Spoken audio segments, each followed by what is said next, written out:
क्यों भैया, ऑटो चलाते हो और कोई काम भी करते हो? नहीं बाबूजी, बस ऑटो ही चलाता हूँ। अच्छा, कोई पढ़ाई लिखाई नहीं की होगी इसलिए ऑटो चलाते हो? अब बाबूजी बचपन में क्या है, घर में मजबूरियाँ हो गई थी, हालात ही ऐसे थे, तो पढ़ाई लिखाई तो हो नहीं पाई, तो ऑटो ही चलाता हूँ बस पूरे दिन। अच्छा, ऑटो तुम्हारा खुद का है क्या? नहीं बाबूजी, ये तो मालिक का है, मैं तो रेंट पे चलाता हूँ पर डे के हिसाब से। अच्छा, तो कितना पैसा कमा रहे हो दिन भर के अंदर?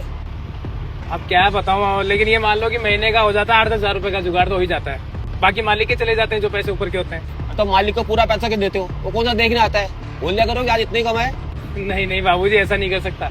पिताजी ने हमेशा एक ही बात सिखाई है कि किसी को धोखा नहीं देना और लालच बिल्कुल नहीं करना। अपनी ईमानदार से जो मिलता है ना वो कमाओ, बाकी जो लिखा होगा किस्मत में मिल जाएगा।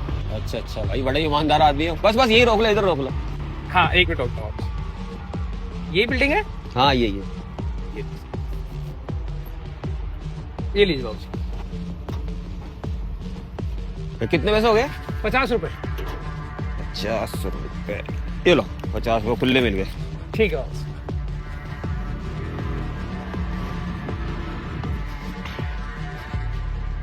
अरे मेरा फोन कहाँ गया? लगता है टैक्सी में रह गया। टैक्सी तो गई, अब क्या करूं?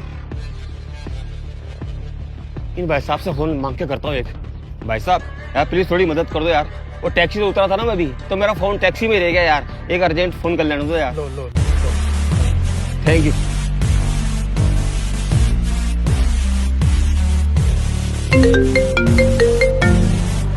किसका फोन रह गया? किसका बज रहा है ये? यार ये फोन।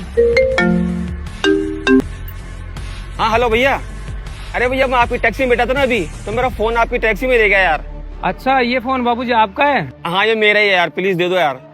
हाँ तो बाबूजी कोई दिक्कत नहीं, आप जाओ वहीं देना है ना। हाँ, जहाँ मुझे उतारा था ना तो वहीं खड़ा हूँ। हाँ ठीक है बाबूजी, कोई बात नहीं, आप परेशान मत हो, मैं लेके आता हूँ आपका फोन। ठीक है भाई, थैंक यू यार। थैंक यू भाई साहब।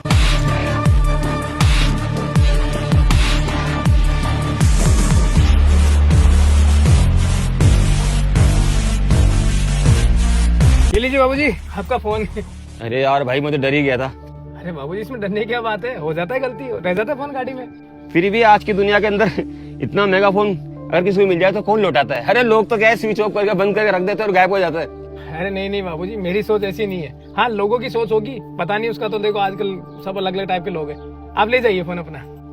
अच्छा, एक काम करो, तुम अपना मोबाइल नंबर दो, मैं तुम्हें फोन पे कर देता हूँ। तुमने मेरा भाई इतना महंगा फोन लौटाया है तो तुम्हें 1100 रुपये इनाम के दूंगा मैं।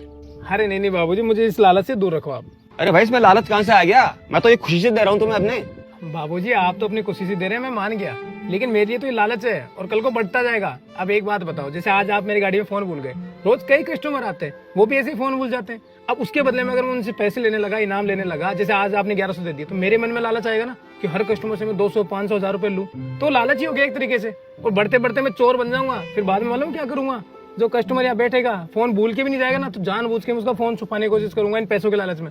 तो बस बाबूजी, इस लालच से मुझे दूर रखो, मुझे चोर नहीं बनना। और पिताजी ने हमेशा क्या कहा था कि देखो, जिंदगी में लालच नहीं करना, किसी के साथ बेईमानी नहीं करनी और धोखा किसी को नहीं देना। जो मिलेगा नेकी के कर्मों पे मिल जाएगा। क्या बात है भाई, चलाते हो टैक्सी हो पर सोच तुम्हारी बहुत बड़ी है और तुम्हारी पिताजी की शिक्षा पे तुम बिल्कुल सही खरे उतर रहे हो। एक काम करोगे तुम मेरे लिए गाड़ी चलाओगे? अरे बाबूजी, क्या मजाक कर रहे हो? आपके पास गाड़ी होती तो आप टैक्सी में क्यों आते? आपको देख के लग रहा है कि हम दोनों बराबर है, कोई ज्यादा फर्क नहीं है। अरे भाई, मैं दिखने में गरीब हूँ पर मैं गरीब हूँ नहीं, और मेरे पास एक नहीं 4 गाड़ियां है। सोने चांदी का शोरूम है मेरा, इसलिए जानबूझकर मैं इस तरह रहता हूँ, साधारण आदमी की तरह टैक्सी में बैठ के आता हूँ ताकि कोई मुझे शक ना करे। ये बैग के अंदर ही मेरे साथ बहुत सारा सोना चांदी भरा हुआ है। और जमाना मालूम है कितना खराब है, मैं हर किसी को विश्वास कर नहीं सकता, मैं ड्राइवर भी नहीं ले सकता। हो सकता है ड्राइवर भी चोर निकल जाए, मेरा गला काट के सोना चांदी ले जाए, इसलिए मुझे ऐसे रहना पड़ता है। और भाई, अगर मैं बन ठन के आऊंगा ना और टैक्सी में बैठूंगा ना, तो कोई मेरे पीछे लग जाएगा और पैसों के लालच में मेरे साथ लूटपाट कर सकता है। इसलिए क्या है कि मैं टैक्सी में बैठ के आता हूँ ताकि कोई मुझे शक ना करे। और मैं ड्राइवर इसलिए नहीं रख रहा कि मुझे किसी पे विश्वास नहीं है। तो बाबूजी, फिर मेरे ऊपर विश्वास कैसे कर रहे हो आप? मतलब आप तो विश्वास करते नहीं हो लोगों पे, तो मेरे पे कैसे विश्वास हो रहा है आपको? अरे नहीं, मैं ऐसे किसी पे विश्वास नहीं करता। वो तुम्हारी खूबियां देखकर मैं तुम्हें ऐसा कह रहा हूँ। क्योंकि सबसे पहली बात कि तुम ईमानदार हो, तुम अपने सेठ को ईमानदार से पैसा कमा कर उसका हक्का पूरा देते हो और अपने हक्का ही अपने पास रखते हो। और दूसरी बात कि तुम धोखेबाज नहीं हो। अगर धोखेबाज होते ना तो मेरा फोन लौटाने के लिए नहीं आते।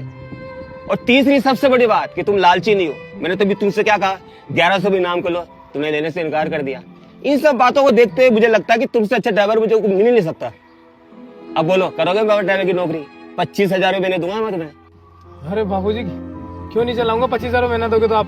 यहाँ तो वैसे भी 8-10,000 मिलते हैं और पूरी दिन मेहनत करनी पड़ती है। मैं चला लूंगा 25,000 में बाबूजी। पर एक बात हमेशा याद रखना, तुम्हारे पिताजी ने तुम्हें जो सीख दी ना, उस पर हमेशा कायम रहना, क्योंकि यही सीख ना तुम्हें एक दिन बहुत बड़ा आदमी बनाएगी। सबसे पहली बात ईमानदारी, ईमानदारी से रहना, लालच कभी नहीं करना और धोखा किसी के साथ मत करना, ठीक है ना? तो आज शाम को आ जाओ मेरे ऑफिस के अंदर, ये अंदर मेरा ऑफिस है, 506 नंबर है। ठीक है बाबूजी।